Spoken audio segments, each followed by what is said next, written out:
The principal theme that's emerged is one of alliances weakening, US-led or inspired alliances in the North Atlantic, in the Middle East, in the Asia-Pacific. It's interesting to note that all of these damage really is being self-inflicted rather than the actions of external forces. Burden sharing and benefit sharing has been a hot topic. The question of whether alliances have value. And leadership and unity have been in quite short supply. The defection, in effect, or the at least fears about the defection of the United States from this liberal order that it did so much to create. And that's, I think, is the overarching question for the next couple of years, is how serious is this defection, and what is the reaction going to be, first and foremost, of American allies? I mean, is there a possibility for, the European Union effectively to carry the torch of global liberalism during this period? All of this is happening in the context of external threats. So that's the sort of the Western part of this order. And the reason I think it's important going forward is all of this that happened in 2016 and the first half of 2017 comes in the context of external threats to that order. So China, which is acting more assertively in its own neighbourhood, Russia, which is posing threats to the European security order. So as we look forward into 2018, the question is going to be both how are non-liberal and non-Western states challenging that order, and how are the weaknesses and tensions and disruptions of Western states undermining that order from within. The Islamic State's caliphate is being weakened militarily, and the footprint of the jihadi organization is rapidly shrinking.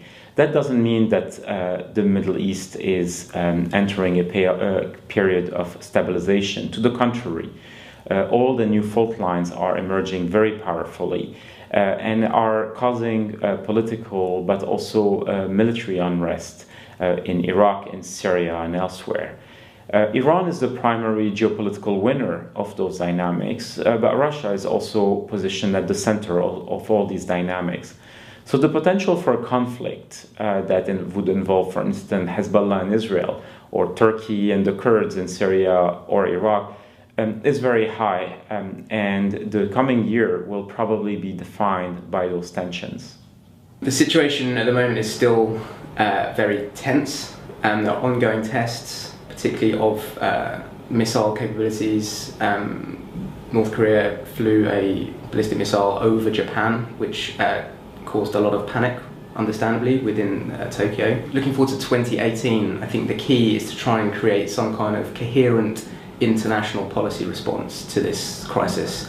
We've seen in 2017 a very fractured response, the US doing one thing, China disagreeing, and other Asian powers, South Korea and Japan, feeling increasingly panicked by the US alliance and its credibility in the region.